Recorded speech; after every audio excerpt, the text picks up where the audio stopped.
नमस्कार, दिल्ली न्यूज में आपका बहुत बहुत स्वागत है।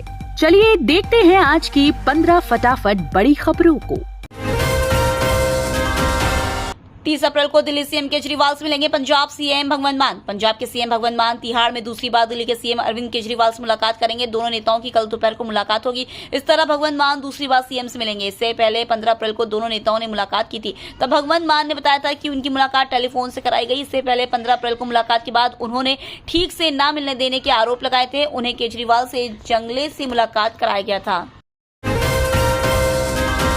केजरीवाल के जेल में रहने तक चल सकता है मेयर चुनाव, आर्थिक और नीतिगत काम होगा बाधित। मुख्यमंत्री केजरीवाल के जेल में रहने तक मेयर का चुनाव चल सकता है। पीठासीन अधिकारी नामित करने का अधिकार भले ही एलजी के पास है, लेकिन पीठासीन अधिकारी किसे नामित करना है, इसके लिए सीएम का सुझाव जरूरी है। सीएम के जेल में होने से दिल्ली के मुख्य सचिव को संबंधित फाइल एलजी कार्यालय को भेजनी पड़ी थी। पीठासीन अधिकारी नामित नहीं होने के कारण 26 अप्रैल को मेयर का चुनाव नहीं हो पाया था। अब मौजूदा मेयर ही जिम्मेदारियों का निर्वहन करती रहेंगी। वे एमसीडी की सामान्य बैठक करती रहेंगी, लेकिन इसमें ध्यान देने वाली बात यह है कि महत्वपूर्ण आर्थिक व नीतिगत कामकाज बाधित रहेंगे। भारत की यात्रा टालने के बाद एलन मस्क अचानक चीन के लिए हुए रवाना। टेस्ला के सीईओ एलन मस्क ने हाल ही में भारत की यात्रा को टाल दिया था, लेकिन अब वो अचानक से भारत के दुश्मन देश की चीन की यात्रा के लिए रवाना हुए हैं। चीन को इलेक्ट्रिक वाहन दिग्गज का दूसरा सबसे बड़ा बाजार भी माना जाता है। सूत्रों के हवाले से एक समाचार एजेंसी ने यह जानकारी दी है। मस्क ने एक सप्ताह पहले ही भारत की यात्रा टाल दी थी। कहा जा रहा था कि वह भारत यात्रा के दौरान प्रधानमंत्री नरेंद्र मोदी से मिलने वाले थे और भारतीय बाजार में प्रवेश करने की योजना का ऐलान करने वाले थे। अरविंद केजरीवाल और हेमंत सोरेन की याचिका पर आज सुप्रीम कोर्ट करेगा सुनवाई। जेल में बंद दिल्ली के मुख्यमंत्री अरविंद केजरीवाल और झारखंड के पूर्व सीएम हेमंत सोरेन की याचिका पर आज सुप्रीम कोर्ट में सुनवाई होगी। दोनों दिग्गज नेताओं की याचिकाओं पर जस्टिस संजीव खन्ना और दीपांकर दत्ता की बेंच सुनवाई करेगी। दरअसल केजरीवाल और सोरेन की एक ही शिकायत है। दोनों ने प्रवर्तन निदेशालय की गिरफ्तारी को अवैध बताते हुए उसे चुनौती दिया है। हेमंत सोरेन ने झारखंड हाईकोर्ट पर देरी का आरोप भी लगाया है, तो वहीं केजरीवाल ने दिल्ली हाईकोर्ट के फैसले को चुनौती दिया है। अरविंदर सिंह लवली ने दिल्ली अध्यक्ष पद से दिया इस्तीफा। मल्लिकार्जुन खड़गे को भेजी चिट्ठी। लोकसभा चुनाव में आम आदमी पार्टी के साथ गठबंधन को लेकर दिल्ली कांग्रेस में असंतोष खुलकर सामने आ रहा है। ताजा मामले में दिल्ली कांग्रेस प्रमुख अरविंदर सिंह लवली ने रविवार को अपने पद से इस्तीफा दे दिया। उन्होंने अपना इस्तीफा कांग्रेस पार्टी के राष्ट्रीय अध्यक्ष मल्लिकार्जुन खड़गे को भेजा है। उन्होंने इस फैसले की वजह लोकसभा चुनाव में कांग्रेस के आम आदमी पार्टी के साथ गठबंधन को बताया है। लवली को अगस्त 2023 में इस पद पर नियुक्त किया गया था। अमानतुल्लाह खान को राहत नहीं, ईडी ने फिर भेजा समन। 29 अप्रैल को पेश होने को कहा। ईडी ने आप विधायक अमानतुल्लाह खान को दिल्ली वक्फ बोर्ड में कथित अनियमितताओं से जुड़े मनी लॉन्ड्रिंग के मामले में अगले हफ्ते फिर से पेश होने को कहा है। आधिकारिक सूत्रों ने बताया कि ओखला विधानसभा सीट से आम आदमी पार्टी के विधायक को आज पेश होने और पीएमएलए के प्रावधानों के तहत अपना बयान दर्ज कराना जारी रखने को कहा गया है। ईडी ने पिछले हफ्ते आप विधायक अमानतुल्लाह खान से लगभग 13 घंटे तक पूछताछ की थी। बीसीसीआई ने ईशान किशन को एक गलती के कारण ठोक दिया मोटा जुर्माना। मुंबई इंडियंस के विकेटकीपर बल्लेबाज ईशान किशन को आईपीएल की आचार संहिता के उल्लंघन का दोषी पाया गया, जिसके कारण उन्हें फटकार लगी और मैच फीस का 10% जुर्माना ठोका गया। किशन से दिल्ली कैपिटल्स और मुंबई इंडियंस के बीच शनिवार को अरुण जेटली स्टेडियम पर खेले गए आईपीएल 2024 के 43वें मैच के दौरान गलती हुई। आईपीएल ने अपने बयान में कहा, ईशान किशन ने आईपीएल की आचार संहिता के आर्टिकल 2.2 के अंतर्गत लेवल 1 अपराध किया। मैच रेफरी द्वारा अपराध के कारण लगाए गए जुर्माने को किशन ने स्वीकार कर लिया है। लेवल 1 स्तर पर मैच रेफरी का फैसला निर्णायक होता है। पार्किंग बेसमेंट में जमा पानी निकालने के दौरान जल बोर्ड स्टाफ को करंट लगने से हुई मौत। दिल्ली के न्यू फ्रेंड्स कॉलोनी इलाके में करंट लगने से एक युवक की मौत हो गई। दरअसल एक पार्किंग में जल जमाव हो गया था और उसमें करंट दौड़ रहा था।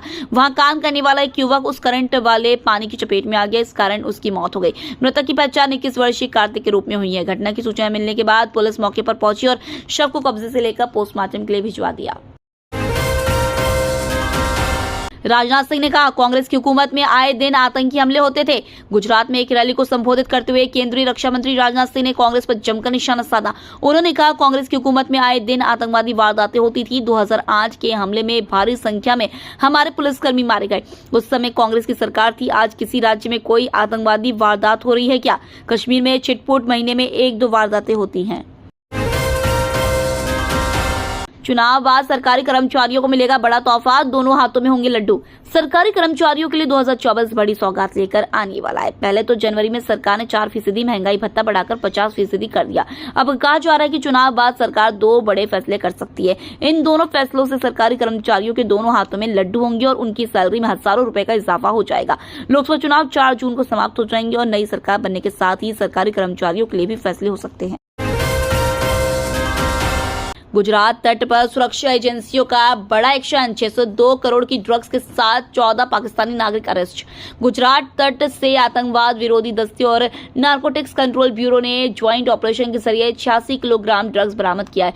बाजार में इसकी कीमत करीब 602 करोड़ रुपए आकी गई है। एटीएस और एनसीबी ने संयुक्त कार्रवाई कर 14 पाकिस्तानी नागरिकों को भी अरेस्ट किया है। बता दें कि यह ऑपरेशन पिछले 2 दिन से चल रहा था। ऑपरेशन के दौरान गिरफ्तारी से बचने की कोशिश में पाकिस्तानी नागरिकों ने एटीएस अधिकारियों पर अपनी नाव चढ़ाने की कोशिश की और पुलिस को जवाबी कार्रवाई में फायरिंग करनी पड़ी। इसके बाद संदिग्धों को पकड़ लिया गया। रेल यात्रियों के लिए गुड न्यूज, देश में जल्द दौड़ेंगी वंदे भारत मेट्रो। भारतीय railway semi high speed Vande Bharat ट्रेनों की भारी सफलता के बाद इंट्रा सिटी परिवहन प्रणाली को बदलने के लिए देश की पहली वंदे मेट्रो शुरू करने की योजना बना रहे हैं। वंदे भारत मेट्रो कम समय में ही ज्यादा स्टॉपेज को कवर करने में मदद करेगी और इसमें शहरवासियों की आवश्यकताओं को ध्यान में रखते हुए कई तरह की नई सुविधाएं होंगी। रेलवे अधिकारी का कहना है कि इसका परीक्षण अगले कुछ महीनों में शुरू हो जाएगा। दिल्ली और बेंगलुरु के लिए अकासा की हवाई सेवा 29 मई से आरंभ। अकासा एयर गोरखपुर एयरपोर्ट से जम्मू, गोवा और हैदराबाद के लिए भी बहुत जल्द हवाई सेवा शुरू कर सकती है। इसके लिए एयरपोर्ट अथॉरिटी को प्रस्ताव भी दिया गया है, जिस पर सहमति का इंतजार है। उधर अकासा गोरखपुर से दिल्ली और बेंगलुरु के लिए 29 मई से हवाई सेवा शुरू कर रहा है। एयरलाइन ने इसके लिए टिकटों की बुकिंग शुरू कर दी है। अकासा एयर 2 शहरों के लिए 29 मई से हवाई सेवा शुरू कर रहा है। गोरखपुर से विमान 2:45 पर उड़ान भरेगा और 4 बजे दिल्ली एयरपोर्ट पर उतरेगा। इसी तरह दिल्ली से यह विमान शाम 4:55 पर उड़ान भरकर गोरखपुर एयरपोर्ट पर 6:45 पर उतरेगा। दिल्ली में ऑटो के बाद ई रिक्शा पर नजर आए हर दिल में मोदी के पोस्टर। देश की राष्ट्रीय राजधानी दिल्ली में मतदान 6ठे चरण में 25 मई को होना है। ऐसे में तमाम सियासी दल और पार्टी के नेता अपने अपने क्षेत्र में चुनाव प्रचार में लगे हुए हैं। इसी बीच रविवार को दिल्ली में कई ई रिक्शा ऐसे नजर आए जिन पर हर दिल में मोदी लिखे पोस्टर लगे हुए थे। दरअसल दिल्ली के उद्योग नगर मेट्रो स्टेशन के पास ई रिक्शा चालकों ने प्रधानमंत्री नरेंद्र मोदी के सपोर्ट में टी शर्ट और ई रिक्शा पर हर दिल में मोदी नाम के पोस्टर लगाए हुए थे, जिसकी कई तस्वीरें सामने आई हैं। एमडीएच ने कहा, हमारे मसालों में कीटनाशक नहीं, सेहत और क्वालिटी के मामले बिल्कुल सुरक्षित। एमडीएच मसाले हाल ही में सुर्खियों में रहे हैं। अब कंपनी की ओर से इस बारे में बयान सामने आए। कंपनी का कहना है कि एमडीएच के सभी प्रोडक्ट्स पूरी तरह सुरक्षित हैं। कंपनी ने हांगकांग और सिंगापुर के फूड रेगुलेटर्स की ओर से उठाए गए सवालों को खारिज कर दिया। इन रेगुलेटर्स ने एमडीएच के कुछ प्रोडक्ट्स में कुछ स्तर पर कीटनाशक होने का दावा किया था।